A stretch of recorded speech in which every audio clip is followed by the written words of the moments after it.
To talk about Notre Dame really quickly, Blake, though, I mean, I got to just be direct. I think that you're too low on Notre Dame. I think that Notre Dame, understandably, is resetting at quarterback.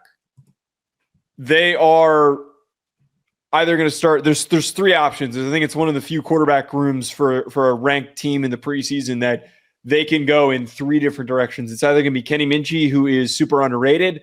It's either going to be Stephen Jelly, who's a more steady, high-floor player, or it's going to be CJ Carr, who everybody has super high hopes for, but it might be a little bit too soon for him to start.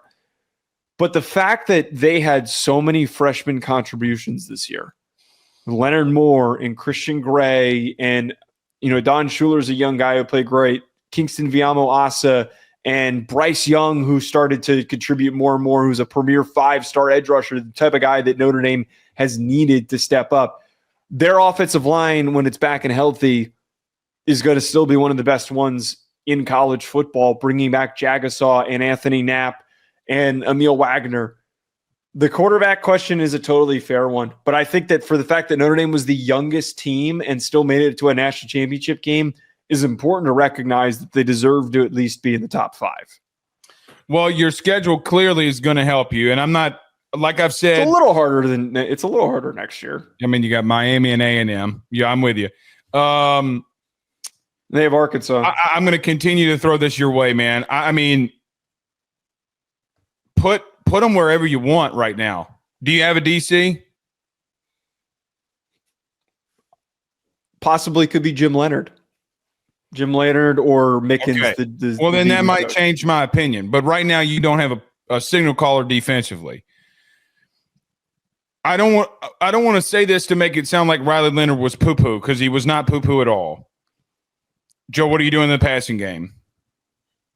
Greathouse, I thought, made a massive leap. I think he's a good athlete. I think Faison is really good. But the quarterback thing has got to be up for discussion. It's got to be. That's fair, but their 2024 recruiting class was one of their best receiver recruiting classes. Like, those guys are going to get to contribute now. Cam Williams is a guy that a lot of people have high expectations for. But it's a question mark. It's not an answer. That's not an answer. It's just that it's here's a the thing, though. So now we're plucking or picking hairs. We're fine-tuning hairs, right? Because I could look at the teams that I have above them and make a better case. Miami, I'm with you, probably can't. Those two teams are going to play. I have LSU at 8. I have, as an example, okay? So people can get upset, glad, mad, whatever. They have just as many question marks. Just as many.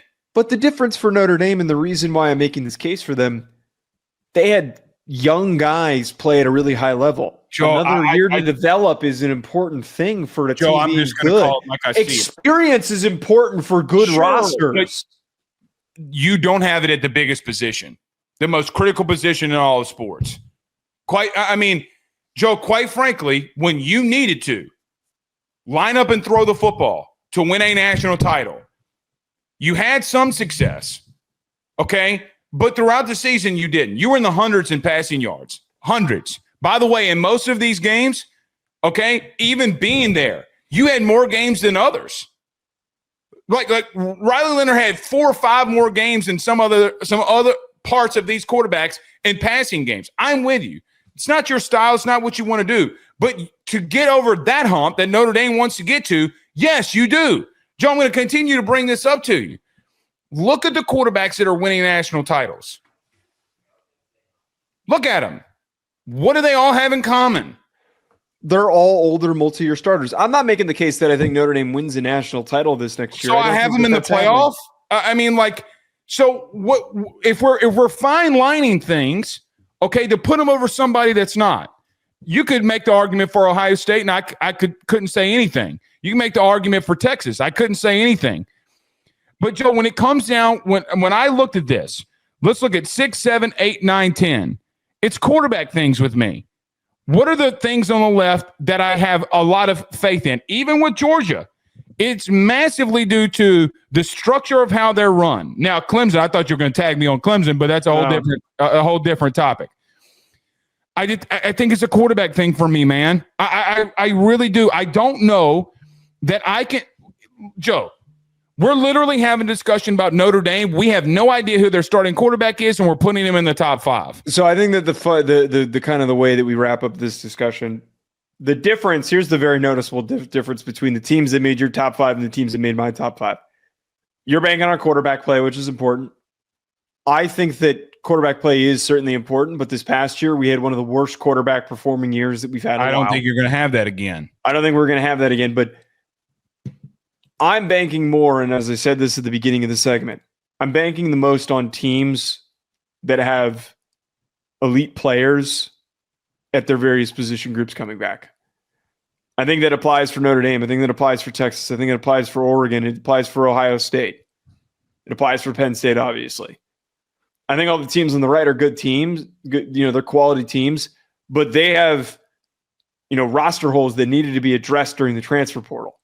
And I don't know for certain if those solutions, as we've learned more and more times again, that the transfer portal is a surefire way to address those things.